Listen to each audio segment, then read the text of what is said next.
अनोखा हनीमून। रमेश जी के सबसे छोटे बेटे मोहन का विवाह धूमधाम से संपन्न हो गया था। रमेश बाबू और सुशीला देवी को 4 संतानें थी, 3 बेटियां और चौथे में सबसे छोटा पुत्र मोहन।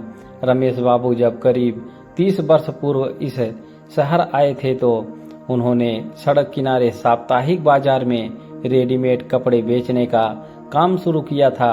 एक कमरे का घर, उसी में किचन, बेडरूम और दुकान का सामान भी।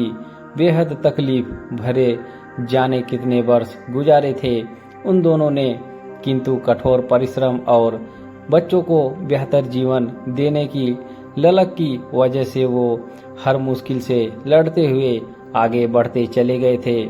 आज शहर के मुख्य चौराहे पर उनकी मशहूर रेडीमेड कपड़ों और साड़ियों का शोरूम था। अपना बड़ा सा घर था, गाड़ी घोड़ा, नौकर जाकर सब कुछ था। फिर भी रमेश बाबू और सुशीला देवी एक एक पैसा बस बच्चों पे खर्च किया करते थे। खुद पे खर्च करना तो जैसे कभी उन्हें आया ही नहीं। चारों बच्चों की शिक्षा और पालन में कोई कमी नहीं छोड़ी थी उन्होंने। फिर तीनों पुत्रियों का संस्कारी और संपन्न घरों में विवाह किया और अब मोहन का विवाह भी हो गया था।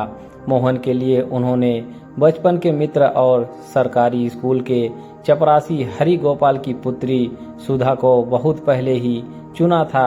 मोहन भी सुधा को जीवन साथी के रूप में पाकर बहुत खुश था।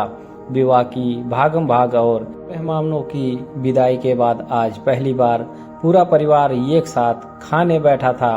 तीनों बेटियां अभी कुछ दिन मायके रुकने वाली थी। सुधा छोटी ननद के साथ मिलकर सबको परोस रही थी। सुधा बिटिया और मोहन, अब तुम दोनों सप्ताह 10 दिन के लिए कहीं घूम आओ। तुम दोनों का दाम्पत्य जीवन आरंभ हो रहा है। विवाह के उपरांत मनुष्य का एक नव जन्म होता है। ऐसे में तुम दोनों कुछ दिन किसी ठंडे और हरे भरे इलाके में बिता आओ ताकि दाम्पत्य जीवन में हमेशा ठंडक और हरियाली बनी रहे। रमेश बाबू ने भोजन के पश्चात इलायची का दाना मुंह में रखते हुए कहा, तुम्हारे बाबूजी ठीक कह रहे हैं बेटा।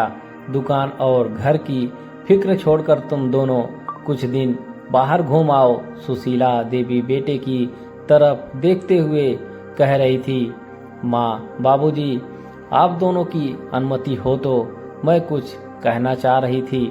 सुधा नजरें नीची करते हुए बीच में बोल पड़ी, हाँ बेटा बोलो बोलो, इसमें भला अनुमति की क्या बात है। सास ससुर एक साथ बोल पड़े, माँ बाबूजी आप दोनों ने पूरा जीवन बच्चों के बेहतर भविष्य के लिए खपा दिया। पिताजी के मुंह से बचपन से सब सुनती आ रही थी। आप दोनों अपने लिए एक साड़ी या गमछा तक खरीदने से पहले 10 बार सोचते थे, लेकिन बच्चों के लिए कभी कोई कमी नहीं रखी। बाबूजी आप दोनों तो शादी के बाद किसी बर्फीले या हरे भरे इलाके में घूमने नहीं गए। फिर आप बताइए कि कैसे इतना ठंडा स्वभाव और हरा भरा दाम्पत्य जीवन आप दोनों को मिला। हम दोनों के सामने घूमने के लिए पूरा जीवन पड़ा है। अब घूमने और दुनिया देखने की बारी किसी की है तो वो आप दोनों की है। हम दोनों ने आप दोनों का यूरोप घूमने का 1 महीने का प्लान बना दिया है। वीजा, टिकट सबका इंतजाम हो चुका है। कल मैं आप दोनों को लेकर मॉल जाऊंगी ताकि यूरोप के मौसम के अनुसार गर्म कपड़े और यात्रा के दूसरे जरूरी सामान की खरीद हो जाए। अगले रविवार आप लोगों को निकलना है और हाँ, टूर कंपनी वाले आप लोगों का हर तरह से ख्याल रखेंगे। और हाँ माँ, मेरे लिए लंदन से एक हैट जरूर लेती आना। मोहन हंसते हुए बोला और फिर सुधा और मोहन खिलखिलाकर हंसने लगे। दुनिया भर के दुख तकलीफ उठा चुके रमेश बाबू को यकीन नहीं हो रहा था कि आज के युग में शादी होकर आई पुत्रवधू अपने सपाटे की सोचने के बजाय सास ससुर के लिए विदेश दौरे का प्रोग्राम बनाने में लगी थी। वाह भाभी, आप दोनों ने खुद की बजाय मम्मी पापा के हनीमून का इंतजाम कर दिया है। बोलते हुए तीनों बहनें अपने भाई और भाभी से लिपट गई थी। कहानी अच्छी लगी हो तो वीडियो को एक लाइक जरूर करें। हमारे चैनल पर ऐसी ही रोचक कहानी सुनने के लिए जुड़ते रहें। आप सभी का धन्यवाद।